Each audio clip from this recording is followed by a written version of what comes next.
થોડા દિવસો પહેલા કચ્છમાં નકલી ઈડીના અધિકારીએ એક રેડ કરી અને 25 લાખનું ફ્રોડ કર્યું હતું। આ ફરિયાદના આધારે પોલીસે ચોર ટોળકીને ઝડપી પાડી, જેની પૂછપરછમાં ખુલાસો થયો કે આ ટોળકીનો માસ્ટર માઇન્ડ આમ આદમી પાર્ટીનો કાર્યકર છે। અને પછી શું? બસ નકલી ઈડી પર શરૂ થયું અસલી પોલિટિક્સ। ભાજપના નેતાઓએ આપ કાર્યકરોના તેમના સુપ્રીમ લીડર સાથેના ફોટા ટ્વીટ કર્યા તો આમ આદમી પાર્ટીએ એ જ કાર્યકરના ભાજપના નેતા સાથેના ફોટા પણ વાયરલ કર્યા। આમ બંને પાર્ટીઓ વચ્ચે ટ્વિટર વોર શરૂ થયું, જુવાની જંગ સુધી એ પહોંચ્યું। આપ नेता ईसुदान गढ़वी तो ત્યાં સુધી आरोप लगावी दीधो कि नकली की बात निकली है तो दूर तक जाएगी।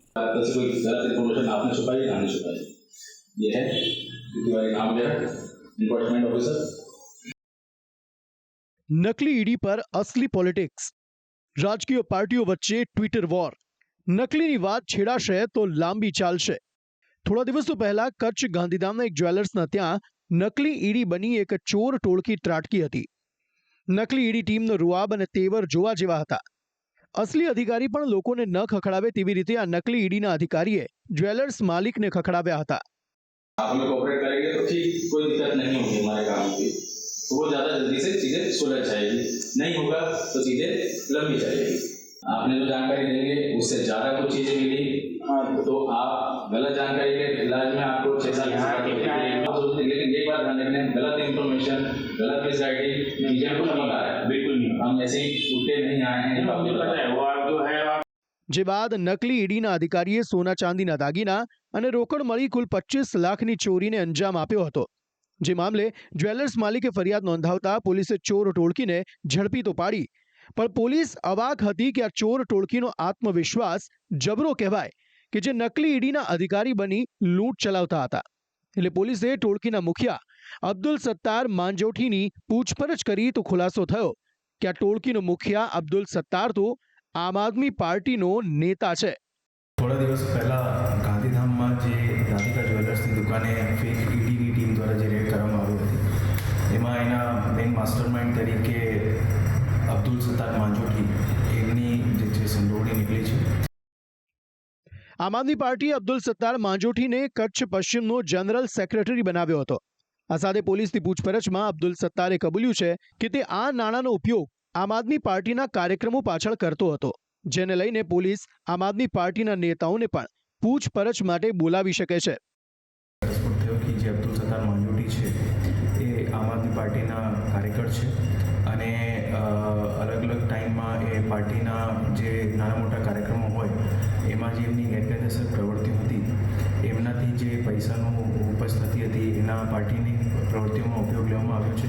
આ સમયમાં એમના જેટલું મની ટ્રેલ છે, જે એમના ફાઇનાન્શિયલ ટ્રાન્ઝેક્શન અને એકાઉન્ટિંગ છે એ બધી વિગતો તપાસવામાં આવશે અને અગર આયોને જરૂર જણાશે તો પાર્ટીના બીજા લોકોને પણ જે છે આયો દ્વારા પૂછપરછમાં બોલાવવામાં આવશે।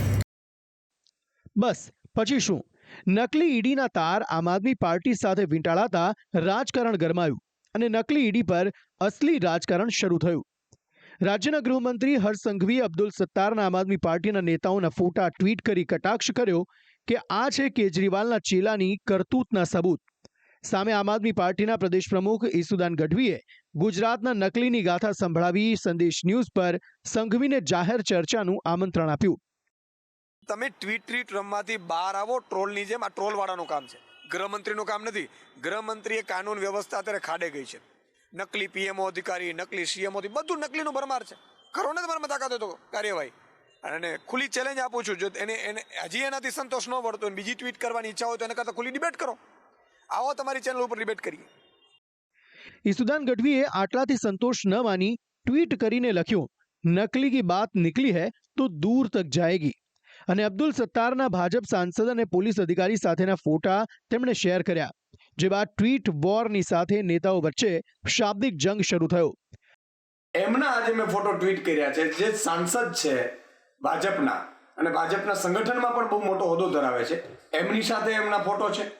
પોલીસ અધિકારીઓ સાથે ફોટો છે, પોલીસના આઈપીએસ અધિકારીઓ સાથે ફોટો છે।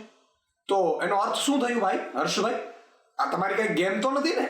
આ ખરેખર થઈ શું રહ્યું છે? તમે બદનામ કરો છો આમ આદમી પાર્ટીને અને નકલી ઈડી વાળા તો તમારે ત્યાં બધા ભેગા થઈ રહ્યા છે, એટલે ભાજપનો જ સભ્ય છે કે શું? બહુ ખોટી બાબત છે. તમારે સાંસદ સાથે એમના ફોટો છે, તમારે ખુલાસો કરવો જોઈએ કે એમના સાથે શું સંબંધ છે. નકલી ઈડી બની અને આમ આદમી પાર્ટીનો મહામંત્રી પકડાતો હોય કચ્છનો, ત્યારે ઈસુદાનભાઈ લાજવાની જગ્યાએ ગાજી રહ્યા છે. એ વ્યક્તિ પોતે કબૂલાત કરે છે કે જે હું નકલી ઈડી બનીને પૈસા ખંખેરતો હતો એના 10% ભાગ હું આમ આદમી પાર્ટીના નેતાઓને આપતો હતો ગુજરાતના. સાથે સાથે એને પોલીસ નિવેદનમાં એ પણ લખાવ્યું છે કે હું કચ્છની જે આમ આદમી પાર્ટીનું કાર્યાલય છે એ કાર્યાલયનું ભાડું અને કાર્યાલયનો તમામ ખર્ચો એ અબ્દુલ સત્તાર જે આ ગુનેગાર છે પોતે ભોગવતો હતો, એવું એને પોલીસ નિવેદનમાં પોતે જાતે કબૂલ કર્યું છે. જોકે હાલ આમ આદમી પાર્ટી બેકફૂટ પર જોવા મળી રહી છે, કારણ કે પોલીસ નિવેદન પરથી સ્પષ્ટ થાય છે કે અબ્દુલ સત્તાર ચોરીના નાણાંનો પાર્ટી ફંડ તરીકે ઉપયોગ કરતો હતો અને મની ટ્રેલની તપાસ કરતા પાર્ટીના બીજા કેટલાક નેતાઓને પણ પોલીસનું તેડું આવી શકે છે. પરંતુ આમ આદમી પાર્ટીના સદસ્યો કહી રહ્યા છે કે અબ્દુલ સત્તાર લૂંટારો હતો જેની અમને જાણ નહોતી. પોલીસે અબ્દુલ સત્તારની કુંડળી ખોલતા તેનો ભૂતકાળ પણ દાગી હોવાનું ખુલ્યું છે. અબ્દુલ સત્તાર માંજોટી જે છે એમની એક જૂની ક્રિમિનલ હિસ્ટ્રી પણ છે, જેમાં જામનગર અને ભુજમાં એમના વિરુદ્ધમાં 302 અને 307 આઈપીસીની કલમો હેઠળ ગુના નોંધાયેલા છે. આમ હાલ રાજ્યમાં નકલી ઈડી પર અસલી પોલિટિક્સ શરૂ થયું છે, જેમાં વાર પલટવાર અને આરોપ પ્રત્યારોપે મામલાને વધુ ગરમાવ્યો છે. પરંતુ અબ્દુલ સત્તારનું સત્ય શું છે તે તો પોલીસની તપાસમાં જ સામે આવશે.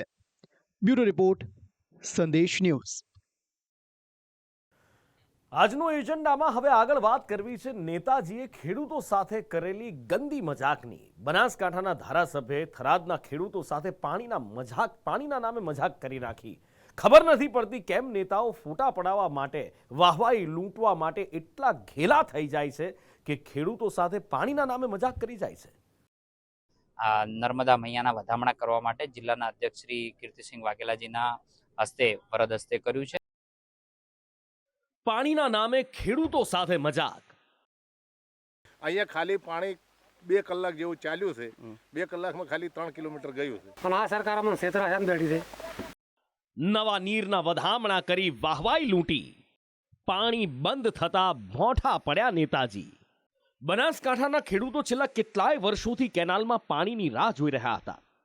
આજથી 5 દિવસ પહેલા આ વિસ્તારના ધારાસભ્ય પ્રવીણ માળી અને જિલ્લા ભાજપ પ્રમુખ કીર્તિસિંહ વાઘેલાની સાથે કેટલાક નેતાઓએ ખેડૂતોને મૃગજળ બતાવ્યું. નેતાજીએ થરાદમાં કેનાલમાં સીપુ પાઇપલાઇન મારફતે નર્મદાના નીર શરૂ કરાવ્યા અને હાજર આગેવાનોએ વાજતે ગાજતે કેનાલમાં આવેલા પાણીના વધામણા કર્યા. ગુજરાત કો ગુજરાત કો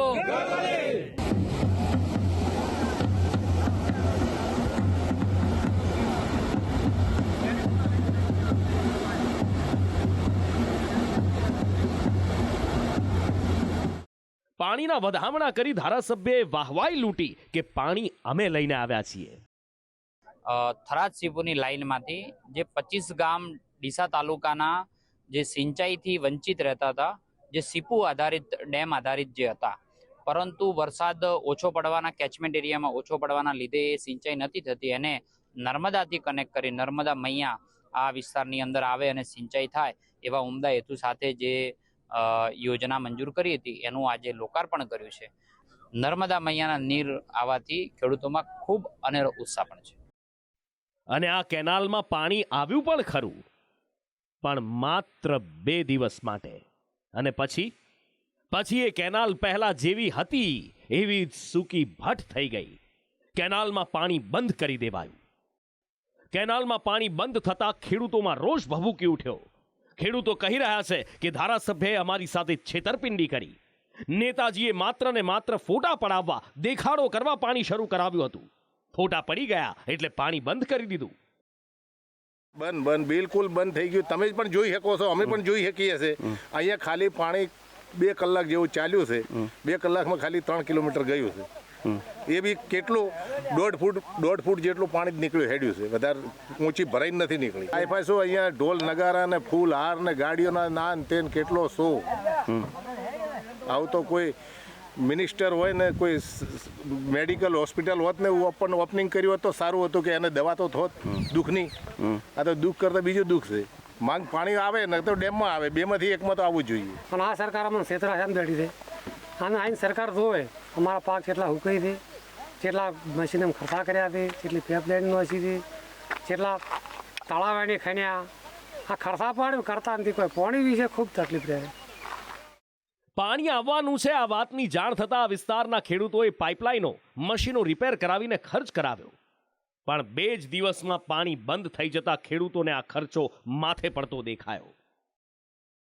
આ જે સરકારે જે લાઈન ખર્ચો કરીને લાવી એ બદલ એમને ખૂબ ખૂબ ધન્યવાદ છે, પણ આ ચાલુ રાખે એ મોટી વાત છે. ખેડૂતોમાં ખાસ આક્રોશ છે, કઈ પાર્ટી આવે કઈ પાર્ટી આવે એનાથી કોઈ મતલબ નથી, પણ પાણી આપો એ મોટી વાત છે. અને આ ખર્ચો કરીને હાલના સમયમાં જે ખેડૂતને હાલ તમે જે વાત કરી કે ભાઈ પાણી આપવાનું પાણી એ કરીને તો ખેડૂતે પોતાની લાઈનો મશીનો રિપેર કરાયા, લાઈનો પાઇપો પીવીસીનો ખર્ચો કર્યો, તે સાથે 3 દિવસો પાણી બંધ થઈ ગયું. આવું વારંવાર ના કરો એવી ખાસ તમને નમ્ર. કેનાલમાં પાણી બંધ થઈ જતા વધામણા કરવા આવેલા નેતાઓ હવે શોધે જડતા નથી. સંદેશ ન્યૂઝે વધામણા કરવા આવેલા ધારાસભ્યનો સંપર્ક કરવાનો પ્રયત્ન કર્યો, પણ ધારાસભ્ય તરફથી કોઈ જવાબ ન મળ્યો. જો કે ધારાસભ્યએ ખેડૂતો સાથે કરેલ મજાકનો અહેવાલ સંદેશ ન્યૂઝ પર પ્રસારિત થતા હવે ફરી સીપુ ડેમમાંથી પાણી છોડવા માટેના આદેશો છૂટ્યા છે. 14/12/2024 શનિવાર રામસર પમ્પિંગ સ્ટેશનમાં નર્મદાનું આગમન થઈ ગયું છે. ડીસાની સાથે આ વિસ્તારના 25થી વધારે ગામના ખેડૂતો સિંચાઈ માટે આ કેનાલ પર નિર્ભર છે. ખેડૂતો સાથે થયેલી મજાક પર સંદેશ ન્યૂઝે કાન આમળતા ફરી ખેડૂતો માટે પાણી છોડવામાં આવ્યું છે, જેના કારણે ફરી એકવાર સૂકી ભટ્ટ થયેલી કેનાલમાં આ નર્મદાના નીર વહેતા થશે, જે હવે બંધ નહીં થાય એવી ખેડૂતો આશા સેવી રહ્યા છે. બ્યુરો રિપોર્ટ, સંદેશ ન્યૂઝ. ખ્યાતિકાંડ અને નકલી ડોક્ટરોના કૌભાંડ બાદ રાજ્યની આરોગ્ય વ્યવસ્થા સામે મોટા સવાલો ઊભા થયા છે, પણ સરકારે હવે ઇમેજ મેક ઓવર માટેના પણ કેટલાક પ્રયત્નો કર્યા છે. આજના દિવસમાં એવા 2 મોટા નિર્ણયો જે કદાચ સરકારની છબીને બદલી શકે છે અને ખરેખરમાં લોકોને આરોગ્ય માફિયાઓથી છેતરાતા લૂંટાતા પણ બચાવી શકે છે. નહીં ચાલે હોસ્પિટલના મેડિકલ સ્ટોરની મનમાની. ઇન હાઉસ મેડિકલ સ્ટોરમાંથી દવા ખરીદવી ફરજિયાત નથી. ખ્યાતિકાંડે રાજ્યના આરોગ્ય વિભાગની લાજ અને લજ્જાનું ચીર હરણ કર્યું છે. જોકે હવે રાજ્યની સરકાર મેડિકલ માફિયાઓ સામે કડક પગલાં ભરી રહી છે, જેમાં આજે સરકારે વધુ એક મોટો નિર્ણય લીધો છે. હોસ્પિટલોમાં ચાલતી મનમાની પર અંકુશ લાવવા હવે ઇન હાઉસ મેડિકલ સ્ટોર પરથી જ દવા ખરીદવાની દર્દીઓને ફરજ પાડી શકાશે નહીં તેવો પરિપત્ર જાહેર કરાયો છે. સરકારના ધ્યાને આવ્યું છે કે રાજ્યની કેટલીક ખાનગી હોસ્પિટલો પોતાના જ મેડિકલ સ્ટોરમાંથી દર્દીઓને દવા ખરીદવા માટે ફરજ પાડી રહી હતી, જેના માટે રાજ્યના ફૂડ એન્ડ ડ્રગ્સ વિભાગ દ્વારા પરિપત્ર જાહેર કરાયો છે કે દર્દીઓને હોસ્પિટલના મેડિકલ સ્ટોર માટે ફરજ પાડી શકાશે નહીં.